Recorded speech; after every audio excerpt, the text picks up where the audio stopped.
설교 안 해도 충분한 은혜가 있는 그런 시간입니다. 그래서 오늘 제가 설교는 짧게 준비했고요. 특별히 오늘 VIP와 함께하는 추수감사주일을 지나면서 우리 한 분이라도 아직도 예수님을 믿지 못하는 분이 있다면 오늘 이 말씀을 듣고 또 정말 예수님이 누구신지를 생각하게 되는 기회, 그리고 이미 예수님을 믿은 분들은 그렇구나, 정말 예수님이 그런 분이구나 라는 것 앞에 감사하고 또 자신을 더 헌신하는 그런 시간이 될 수 있기를 주의 이름으로 축복합니다. 기적 같은 실화를 줄거리로 2016년 만들어진 그 33이라는 영화가 있어요. 혹시 보신 분 있으실 것 같긴데, 이 영화의 기적 같은 이야기는 2010년으로 거슬러 올라갑니다. 2010년 8월 5일 칠레 수도 산티아고의 북쪽 800km 지점에 있는 산호세 광산이 붕괴했습니다. 영화 제목처럼 33명 광부의 생사조차 모른 채 시간이 흘러가요. 70만 톤의 이 암석과 토사가 흘러내린 지하 갱도에서 33명이 이렇게 전원이 살아날 가능성은 단 2%. 일주일의 시간이 지났습니다. 광업부 장관이 매몰 광부가 살아있을 가능성은 없다라는 절망적인 그런 발표를 하게 됩니다. 그런데 사건 발생 17일이 지난 8월 22일 날 예상 밖의 기적 같은 소식이 전해져요. 지하 700m 비상 대피소에 모여있던 매몰 광부들이 이 갱도까지 뚫고 내려온 이 구조대 드릴에다가 우리 33명은 모두 대피소에서 잘 지내고 있습니다 라는 쪽지를 매달아 가지고 생존 사실을 전한 거예요. 그러니까 이 지하에 갇힌 광부들에게서 온 이 생존 메시지에 이 구조 자금은 활기를 띠었어요. 그래서 사건 발생 20일 만에 매몰 광부와 가족 간의 첫 서신 교환에도 성공을 합니다. 그리고 사고 발생 69일이 지난 10월 13일 새벽 0시 11분 첫 구조자 플로렌시오 아발로스가 구조 캡슐에 실려서 지상으로 올라왔습니다. 그리고 33명 광부 전원이 다 비교적 건강한 모습으로 건강한 상태로 구조가 되었습니다. 그래서 첫 번째 생존자가 캡슐에서 나와가지고 아들의 눈물을 닦아줄 때 전 세계 사람들이 다 감동의 눈물을 흘렸어요. 대통령이 달려가 그들을 껴안는 장면에 박수와 환호성이 그렇게 쏟아졌습니다. 대통령은 현장에 있는 전 세계 취재진 앞에서 이런 연설을 했습니다. 오늘은 칠레 국민과 전 세계가 잊지 못할 멋진 밤입니다.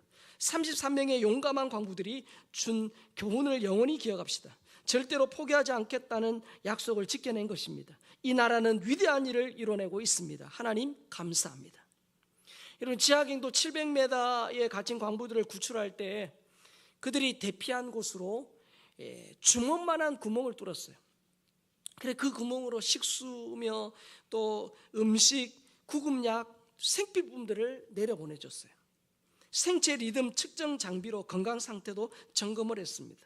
처음에는 작은 구멍을 내고 그리고 점점 구멍을 이렇게 넓혀서 사람이 드나들 수 있도록까지 만들었습니다. 그리고 그 굴착 작업이 마무리된 후에 구조대원과 의료진을 포함한 5명의 구조요원이 캡슐을 타고 지하로 내려갔어요. 결국 한 사람 한 사람이 다 캡슐을 타고 지상으로 올라와 33명 전원이 그렇게 살 수 있었습니다. 여러분, 35도의 기온, 그리고 90%가 넘는 습도, 그리고 지하 700m의 어둠 속 갱도는 쉽게 말해서 죽음의 대기소예요. 그런데 여러분, 칠레의 구리광산보다 더 어둡고 더 무섭고 더 답답한 곳이 있어요. 바로 사망광산이에요. 성경은 분명히 말합니다. 죄의 싹은 사망이다. 그래서 모든 사람은 죄를 지었기 때문에 영적으로 볼 때 사망광산에 다 갇혀 있는 거예요. 자, 성경에서 말합니다. 모든 사람은 죄인이다. 의인은 하나도 없다. 그렇게 말하면 사람들이 발끈하며 질문하죠. 반문합니다. 내가 무슨 죄를 지었냐? 내가 사람을 죽였냐? 내가 강도짓을 했냐? 나는 법 없이도 살 만큼 법에 저촉되는 일 없이 나는 지금껏 착하게 살았다라고 그렇게 말합니다. 그러나 여러분, 살인과 강도만 죄입니까? 하나님은 드러난 행동뿐만 아니라 누구도 알지 못하는 내 속에 있는 불순한 동기까지도 보고 계시는 분이에요. 성경은 말합니다. 부모를 거역한 것 죄다. 남을 시기한 것도 죄다. 남의 말 수근수근한 것도 죄다라고 말해요. 심지어 예수님은 음욕을 품고 여자를 보는 자마다 이미 마음에 간음했다라고 말해요. 여러분, 법에서는 내가 아무리 음욕을 품고 여자를 음흉한 눈빛으로 바라봐도 죄가 되지 않아요. 죄가 되지 않죠, 맞죠? 그런데 성경은 그렇게 말하지 않습니다. 예수님 그렇게 말하지 않아요. 이미 간음했다고 말해요. 형제에게 분노하는 자는 심판을 받게 될 것이다. 형제에게 미련한 놈이라 욕하면 법정에 끌려갈 것이다. 형제를 저주하는 자는 지옥불에 던져질 것이다. 예수님이 하신 얘기예요. 자, 그런 기준으로 보자면 목사인 저부터 다 우리는 죄인이에요.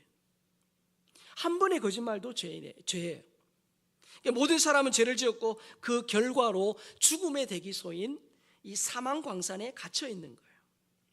그럼 또 이렇게 말합니다. 나는 하나님 없이도 지금껏 잘 살았고 지금도 버젓이 살아있는데 왜 내가 사망 광산에 갇혀 있다라고 말하냐?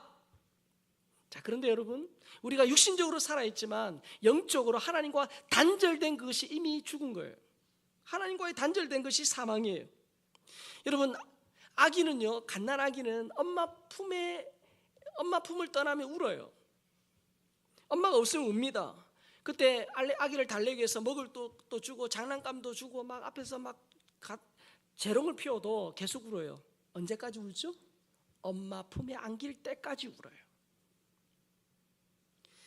사람들은 돈과 권력과 명예를 얻으면 행복하리라 생각합니다. 하지만 억만장자도 대통령도 인기절정의 연예인도 인생이 허무하다는 이유로 스스로 생을 끝냈다는 소식을 우리는 자주 듣습니다. 왜죠?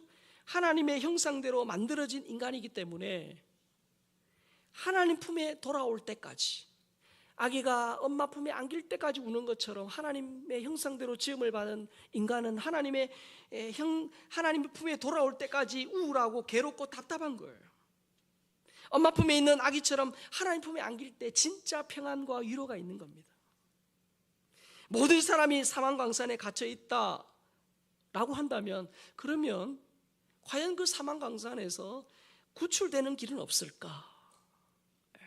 오늘 본문에서 그 방법을 알려줘요. 자, 본문 다시 읽습니다. 시작. 내가 진실로 너희에게 이르노니 내 말을 듣고 또 나 보내신 이를 믿는 자는 영생을 얻었고 심판에 이르지 아니하나니 사망에서 생명으로 옮겼느니라. 여러분, 신약성경에서 진실로 이렇게 딱 되어 있는 표현은 요한복음에 만 25회 나와요. 자, 그런데 여러분 한번 생각해 보세요. 신실하신 예수님이, 그분은 거짓이 없는 분이에요.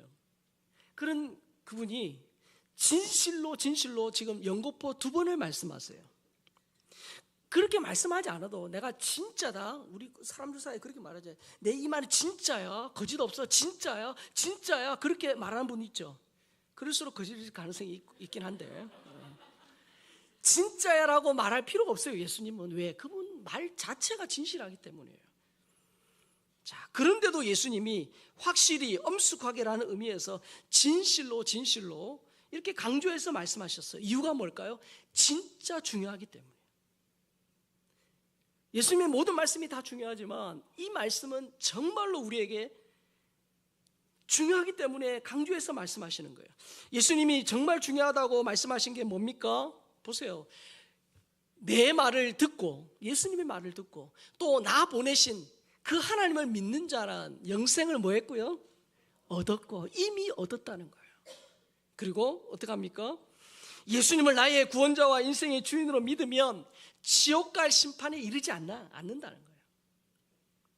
그리고 예수님이 사망의 광산에서 구출해서 생명의 동산으로 옮겨주실 분이라는 사실을 이를 믿을 때 어떻게 해요? 그 믿음대로 사망에서 생명으로 옮겨지는. 여러분, 예수님이 사망에서 생명으로 구출하는 이 생명 캡슐이라는 거예요. 그 칠레 700m 지하 갱도에서 그 구조 캡슐을 타고 올라온 것처럼 사망 광산에 갇혀 있는 700m가 아니라 더 깊은, 도저히 인간의 힘으로 빠져나올 수 없는 그곳에 갇혀 있는 우리를 구출하는 생명 캡슐은 이유가 있어요. 여러분, 사람이 이렇게 여름철에 수영하거나 뭐 계곡에 놀다가 깊은 물에 빠질 때가 있어요. 근데 여러분, 막 물에 빠져 허우적대는 사람에게 수영도 못하는 사람이 뛰어들면 둘 다 죽어요. 수영 잘하는 사람이 들어가도 쉽지 않은데, 그래서 여러분, 물에 빠진 사람은 물에 빠진 사람을 구할 수 없어요. 이런 아담 이후로 태어난 사람은 죄를 가지고 있기 때문에, 그리고 또 살아가면서 어떻게 해요? 매일 죄를 짓습니다. 그래서 여러분, 맹인이 맹인을 인도할 수 없는 것처럼 죄인이 죄인을 구원할 수 없어요. 사람은 다 죄인이라 스스로 사망광산에서 빠져나올 수 없습니다. 우리 스스로 구원받을 수 없음을 아시고 하나님이 누구를 보내주셨어요? 독생자 예수 그리스도를 보내주신 거예요. 사망광산에 갇혀 죽어가는 나를 구출하기 위해 죄 없으신 예수님이 사람이 되어 이 땅에 오신 거예요. 그래서 예수님은 공생의 기간에 자신이 구원받는 유일한 방법이다라고 선포하셨죠. 요한복음 14장 6절 우리 크게 읽겠습니다. 예수께서 이르시되 내가 곧 길이요 진리요 생명이니 나로 말미암지 않고는 아버지께로 올 자가 없느니라. 그래서 여러분, 우리 세상에 수많은 종교가 있습니다. 그 종교의 공통점이 뭡니까? 나의 공로와 노력과 선행으로 구원받을 수 있다라고 말합니다. 그러나 여러분, 성경은 그렇게 말하지 않아요. 사과나무에서 사과가 열리는 것이 당연하듯이 죄인이 행하는 공로, 노력, 선행은요 이미 죄로 오염됐어요. 그래서 내가 아무리 착하게 살고 공을 쌓고 열심히 살아도 내 힘으로 구원받을 수 없습니다. 여러분, 우리 코로나 시기를 지났잖아요. 코로나 시국에 우리 인간에게는 코로나 그 바이러스를 이길 힘이 없는 거예요. 그래서 어떻게 했습니까? 백신을 통해서 어떻게 해요? 이길 수 있는 힘을 우리 백신을 통해서 받은 거 아닙니까? 마찬가지예요. 죄인 스스로 구원받을 수 없다는 것을 아신 하나님이 죄와 사망을 이기는 유일한 영적 백신인 예수 그리스도를 보내주신 거예요. 그래서 예수님만이 길이요 진리요 생명이다 라고 선포하신 거예요. 죄 없는 예수님이 내 죄 때문에 십자가에서 죽으심으로 과거와 현재와 미래의 죄까지 다 해결하신 거예요. 그리고 죽음으로 끝난 게 아니고, 죽음으로 끝났으면 우리 인간과 다름없잖아요. 그러나 죽음으로 끝난 것이 아니라 3일 만에 부활하심으로 의롭다 하시는 그것을 증명하셨습니다. 그래서 나의 죄는 예수님에게로 가고 예수님의 의는 나에게로 온 거예요. 내 죄는 예수님께로 가고 예수님의 그 죄 없은 의로움은 나에게 온 거예요. 그래서 예수 믿을 때 칭의, 우리를 의롭다라고 보시는 거예요. 그래서 나의 공로와 노력과 선행 없이도 예수님을 나의 구원자와 인생의 주인으로 모실 때 어떻게 해요? 사망에서 생명으로 옮겨지는 거예요. 그래서 예수님은 우리 죄를 해결하시고 내가 구원받을 의를 이루심으로 그분이 어떻게 해요? 생명 캡슐이 되신 거예요. 칠레 강산에서는 여러분 33명을 구출하기 위해서 전 국가적인 그런 정성과 노력을 69일 동안 기울였습니다. 그런데 여러분, 예수님은 나를 사망 강산에서 구출하기 위해서 자기 목숨을 주신 거예요. 로마서 5장 8절 같이 읽어볼까요? 우리가 아직 죄인 됐을 때 그리스도께서 우리를 위하여 죽으심으로 하나님께서 우리에 대한 자기의 사랑을 확증하셨느니라. 로마서 5장 10절도 읽을까요? 곧 우리가 원수 되었을 때에 그의 아들의 죽으심으로 말미암아 하나님과 화목하게 되었은즉 화목하게 된 자로서는 더욱 그의 살아나심으로 말미암아 구원을 받을 것이니라. 여러분, 예수님이 죽으셨다는 것은요 어떤 의미입니까? 하나님이 독생자 아들 예수보다 나를 더 귀하게 여긴다는 사랑의 증표예요. 죄 때문에 하나님과 원수되었던 우리가 예수님의 죽음으로 화목하게 된 거예요. 여러분, 사람 사이에도 원수지면 얼마나 불안하고 힘들어요. 근데 여러분, 하나님과 원수되어 있으니 그 삶에 무슨 평안이 있고 기쁨이 있겠어요? 자, 근데 예수님은 원수 사이였던 하나님과 우리 인간 사이에 화목의 징검다리가 되셨어요. 그래서 그 예수님을 통해서 하나님께로 갈 수 있는 길을 여신 거예요. 미국의 개척시대의 인디안 이야기예요. 백인들이 인디안들을 쫓아내기 위해서 마을에 주위에 불을 질렀어요. 당시 인디언들은 이렇게 사방에다가 옥수수밭을 다 지어놓고 그 중간에다가 마을을 형성했어요. 그러니까 마을 동서남북으로 다 옥수수밭이에요. 근데 이 백인들이 옥수수밭에 불을 지른 거예요. 그러니까 불이 점점 더 어떻게 해요? 마을로 이렇게 가까이 불길이 번지기 시작합니다. 결국은 마을 앞까지 온 거예요. 이 마을 사람들이 막 그저 발만 동동동동 구르면서 어찌할 바를 모를 그때에 나이 많은 그 또 경험이 풍부한 추장이 마을 사람들에게 외친 거예요. 어서 빨리 옥수수밭에 불을 질러라. 살려면 빨리 불을 질러라. 근데 여러분, 이제 막 추수를 앞두고 있는 옥수수밭에 불을 지른다는 게 그게 쉬운 일이 아니잖아요. 할 수 없이 불을 지른 거예요. 그러니까 추장이 또 소리칩니다. 살고 싶으면 불탄 옥수수밭에 들어가라. 그러니까 전부 다 어떻게 해요? 어린 아이를 들쳐매고 그 불탄 옥수수밭으로 들어간 거예요. 다행히 그 화염을 피해 살 수 있었어요. 추장은 경험적으로 이미 불탄 자리에는 불이 오지 않는다는 것을 안 거예요. 여러분, 이 이야기는 기독교 복음의 핵심을 알려줘요. 예수 그리스도께서 나를 대신하여 무서운 심판을 받으셨어요. 예수님이 내가 받아야 할 저주를 대신 받으셨어요. 그래서 갈라디아 3장 13절에 보면 이렇게 되어 있잖아요. 그리스도께서 우리를 위하여 저주를 받은 바 되사 율법의 저주에서 우리를 속량하셨으니 기록된 바 나무에 달린 자마다 저주 아래에 있는 자라 하였습니다.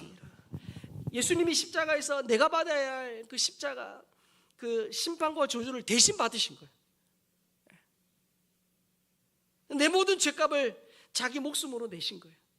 그래서 그 예수님에게 가면 그 불탄 자리에 불이 오지 않는 것처럼 예수님에게로 가면 예수님이 이미 내가 받아야 될 심판과 저주, 지옥의 형벌을 다 받으셨기 때문에 사망에서 생명으로 옮겨진다는 거예요. 여러분, 원래 인간은 하나님 에덴 동산에서 하나님의 자녀로 행복하게 지냈어요. 하지만 첫 번째 사람 아담과 하와가 하나님 같이 될 수 있다라는 그런 마귀의 유혹에 빠져서 하나님의 말씀에 불순종합니다. 하나님이 먹지 말라고 명령하신 선악을 알게 하는 열매를 먹는 순간 죄의 눈이 밝아지고 하나님을 아는 영의 눈이 어두워진 거예요. 죄를 짓는 순간 이전에 경험하지 못했던 수치심, 불안, 염려, 두려움이 몰려온 거예요. 그래서 죄 짓기 전에는 인간은 죽을 수 없는 존재였으나 죄를 짓고 난 이후에 인간은 죽을 수밖에 없는 존재가 되어버린 거죠. 여러분, 생각해 보세요. 하나님과 단절이 사망이라고 그랬어요. 죽음이라고 그랬어요. 그러니까 여러분, 생명의 근원 대신 하나님과 단절되니까 어떻게 해요? 인간이 그때부터 죽음이 온 거예요. 평안의 근원, 샬롬의 근원이신 하나님과 단절되니까 매사가 불안한 거예요. 그래서 첫 번째 사람 아담도 하와도 하나님을 떠나니까 두려워서 숨었잖아요. 지혜로우신 하나님께 반역하니까 인간이 우둔해진 거예요. 그래서 어떻게 합니까? 돌, 나무 그런 데다가 자기의 복을 달라고 빌잖아요. 행복의 시작인 하나님을 배반하니까 불행한 거예요. 만물의 주인인 하나님을 등지니까 모든 것이 부족한 거예요. 하나님의 말씀에 불순종하면서 인간의 지정의가 왜곡되고 삐뚤어졌습니다. 그래서 하나님에 대해 인식, 하나님을 알던 그것이 어떻게 해요? 예전에 하나님 죄 짓기 전에 하나님을 잘 알았는데 죄를 짓고 나니까 하나님을 모르게 된 거예요. 하나님에 대한 인식 능력은 물론이지 물론 인간 자신의 본질에 대한 내가 누군지도 모르는 거예요. 내가 누군지, 자신이 왜 태어났는지, 어디서 와서 어디로 가는지 또 모르게 된 거예요. 죽음 이후의 세계, 그리고 인류의 종말이 어떻게 되는지도 몰라요. 그냥 어떻게 해요? 오늘 눈 떴으니까 살고, 다 그렇게 사니까 그냥 그렇게 살다가 때 되면 죽는 거지 하고 그냥 그렇게 살아가는 거예요. 여러분, 사망의 광산에서 스스로 빠져나올 수 없음을 아시고 예수님은 친히 생명 캡슐이 되신 거예요. 그렇다면 이 생명 캡슐을 타는 방법이 뭐냐? 거기만 타면 어떻게 올라오는데 타는 방법이 뭐냐? 오늘 본문 다시 읽겠습니다. 시작. 내가 진실로 너에게 이르노니 내 말을 듣고 또 나 보내신 이를 믿는 자는 영생을 얻었고 심판에 이르지 아니하나니 사망에서 생명으로 옮겼느니라. 여러분, 생명 캡슐을 타는 방법은 뭡니까? 그 예수님을 믿는 거예요. 믿는 거. 지하 700m 갱도에서 탈출하는 유일한 방법이 구조 캡슐을 타는 것이라면 사망광산 지옥 감옥에서 탈출한 유일한 길은 예수님을 믿는 거예요. 그래서 우리가 오늘 교회로 초대한 것이고 예수님을 또 말씀하는 것이죠. 혹여나 여러분 가운데 아직도 예수님을 믿지 않는 분이 있다면 오늘 예수님을 나의 구원자와 인생의 주인으로 영접, 즉 믿는 거예요. 그렇게 할 때 생명 캡슐은 예수님을 믿는 순간 지옥 갈 심판은 없는 거예요. 예수님 믿으면 마귀의 노예에서 하나님의 자녀로 내 신분이 바뀌어져요. 그리고 지옥에서 천국으로, 사망에서 생명으로 내 상태가 완전히 바뀌어지는 겁니다. 여러분, 부모는 자녀를 끝까지 책임지는 존재입니다. 예수님 믿고 하나님의 자녀가 되면 우리의 노후와 사후를 하나님이 완벽히 책임지세요. 그리고 부모는 자녀를 끝까지 사랑하는 존재. 그가 아무리 중간에 곁길 가도 부모 마음을 힘들게 해도 부모는 자녀를 끝까지 사랑합니다. 자녀는 부모를 배반할 수 있으나 부모는 자녀를 끝까지 사랑하죠. 마찬가지예요. 예수님을 나의 구원자와 인생의 주인으로 믿을 때 하나님 우리를 끝까지 책임지시고 사랑하셔요. 그게 로마서 8장 38절 39절입니다. 우리 크게 읽을까요? 내가 확신하노니 사망이나 생명이나 천사들이나 권세자들이나 현재일이나 장래일이나 능력이나 높음이나 깊음이나 다른 어떤 피조물이라도 우리를 우리 주 그리스도 예수 안에 있는 하나님의 사랑에서 끊을 수 없으리라. 아멘. 끊을 수 없으리라. 아멘. 네, 아멘. 우리를 끝까지 사랑하시고 책임지시는 하나님께서 우리가 지난 1년 동안 은혜 가운데 인도하셨어요. 그래서 오늘 우리가 그 감사하는 마음으로 오늘 추수감사 예배를 드릴 때 그 감사하는 자에게 하나님이 또 우리의 살아갈 앞날에 은혜를 베풀어 주세요. 에베네셀의 하나님, 여기까지 우리를 도우신 에베네셀의 하나님이 여호와 일의 하나님, 우리의 길을 예배하시는 여호와 일의 하나님이십니다. 그래서 오늘 추수감사 예배를 통해서 하나님 앞에 없는 것, 부족한 것, 거기에 매여서 원망 불평하는 것이 아니라 하나님 이미 주셨고 누리게 하신 것에 감사하고 또 우리의 삶에 역사하실 주님을 기대하며 그렇게 살아갈 때 하나님이 가정과 일터와 우리의 사업에 또 우리의 삶의 현장에 역사하실 줄 믿습니다. 양으로 생명을 얻게 하고 더 풍성 있게 하실 그 예수님 안에서 정말 예수님을 나의 인생의 구원자와 주인으로 모시고 그 주님 붙들고 믿음으로 승리하는 저와 여러분 될 수 있기를 주의 이름으로 축원합니다.